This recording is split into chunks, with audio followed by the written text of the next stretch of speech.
আসসালামু আলাইকুম। দুঃখ বরাকান্ত এই মন নিয়ে আমি আপনাদের কাছে একটা কথা জানাতে চাই।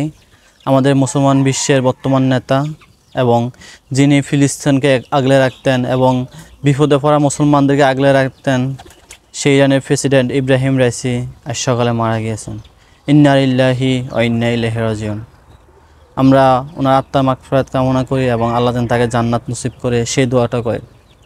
এবং যিনি ফিলিস্তিনের সাধারণ মানুষ, ইসরায়েলের বর্বর বাহিনীরা, যে ইসরায়েলের বর্বর প্রেসিডেন্ট যে ফিলিস্তিনের মানুষদেরকে মারতেন, সেই ফিলিস্তিনের পক্ষ হয়ে তিনি এতদিন আগলে রাখতেন ফিলিস্তিনদেরকে এবং ফিলিস্তিন মুসলমান সহ এবং সারা বিশ্বের মুসলমানদেরকে যিনি এত বছর আগলে রাখতেন এবং মুসলমানের যে কোনো বিপদে আপদে ফাঁসে এসে সবসময় তিনি থাকতেন এবং সামনে অগ্রণী ভূমিকা পালন করতেন, সেই লোকটি আজকে মারা গিয়েছেন। এবং মুসলমান বিশ্ব একজন নেতাকে হারিয়েছেন, মুসলমান বিশ্ব একজন অভিভাবককে হারিয়েছে এবং বাংলাদেশের সবাই সহ পুরো পৃথিবীর মুসলমানদের মনে আজকে একটি দুঃখ রয়ে গেল যে ইব্রাহিম রাইসি, যিনি 100 বছরে 1000 বছরে এরকম একজন মানুষ জন্ম নেয়, সেই মানুষটি আজকে মারা গিয়েছেন। এবং কি বলবো, সারা বিশ্বের মানুষ, সারা বিশ্বের মুসলমানরা আজকে অন্তত একটা কালো দিন হিসাবে আমি মনে করি। এবং আল্লাহ যেন এরকম হাজার হাজার নেতা মুসলমান বিশ্বে এবং হাজার হাজার বীর পুরুষ মুসলমান বিশ্বে যেন সৃষ্টি করেন, যাতে আমরা একজন আরও বড় অভিভাবক পাই এবং মুসলমান বিশ্ব যাতে আরও বড় একজন নেতা পায়, একজন সাহসী অগ্রণী নেতা পায়, সে আল্লাহ যেন সে দোয়াটি কবুল করে আমাদের।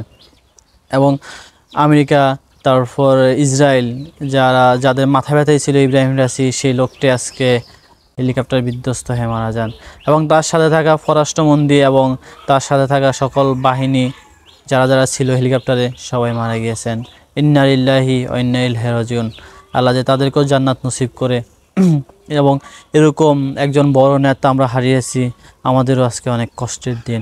এবং আমি দোয়া করি এবং পুরো মুসলমান বিশ্ব দোয়া করে যাতে আমরা যেন আরেকজন বড় অভিভাবক পাই এবং তার ইব্রাহিম রাইসির মতো যাতে আরও বড় বড় নেতা মুসলমান বিশ্বে আসুক, সেই দোয়াটাই করি আমরা। এবং আমরা যে এরকম একজন নেতা হারিয়েছি, আমাদের সত্যি অনেক খারাপ লাগতেছে। সবচেয়ে বেশি কষ্ট লাগতেছে আমাদের ফিলিস্তিনি ভাইদের জন্য, যে ফিলিস্তিনি ভাইদেরকে এত বছর টাকা পয়সা যেমনে ফারুক অস্ত্র বাহিনী এবং হামাসকে তারা আগলে রাখতেন, সেই লোকটি আজকে না ফেরার দেশে চলে গেল। এবং আমি জানি না ফিলিস্তিনের ভবিষ্যৎ কী হবে, কিন্তু যত ইসলাম থাকবে আমরা ফিলিস্তিনের পক্ষে আছি, সারা বিশ্বের মানুষ ফিলিস্তিনের পক্ষে আছে এবং সবাই ফিলিস্তিনের পক্ষে ইনশাআল্লাহ। ইব্রাহিম রাইসি মারা গেছে তো কী হয়েছে, ইব্রাহিম রাইসির মতো হাজারো নেতা এই মুসলমান বিশ্বে জন্ম নেবে, সেই দোয়াই করি আমি এবং সেই আশাই করি যাতে ইব্রাহিম রাইসি আমাদের মাঝ থেকে চলে গেল, এরকম হাজার ইব্রাহিম রাইসি আমাদের মাঝে আবার ফিরে আসবে ইনশাআল্লাহ, ইনশাআল্লাহ, ইনশাআল্লাহ। এবং আমরা সবাই ইব্রাহিম রাইসির জন্য দোয়া করব, আল্লাহ যাতে তাকে জান্নাত নসিব করে এবং তার আত্মার মাগফিরাত কামনা করি ইনশাআল্লাহ। সারা বিশ্বের মুসলমানদের জন্য আজকে একটা কষ্টের দিন।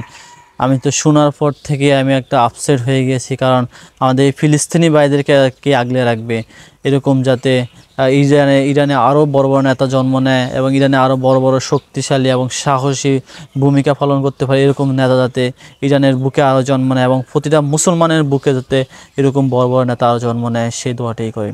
এবং আমাদের মুসলমান ভাইদের জন্য এবং ইরানের প্রেসিডেন্ট মরহুম আব্দুর রাইসির জন্য দোয়া রইল।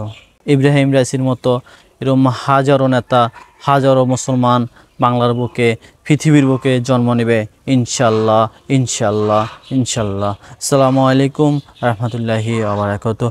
এবং ভিডিওটা শেয়ার করে সবাইকে জানিয়ে দেওয়া সেই তৌফিক দান করুক আপনাদেরকে। ধন্যবাদ সবাইকে।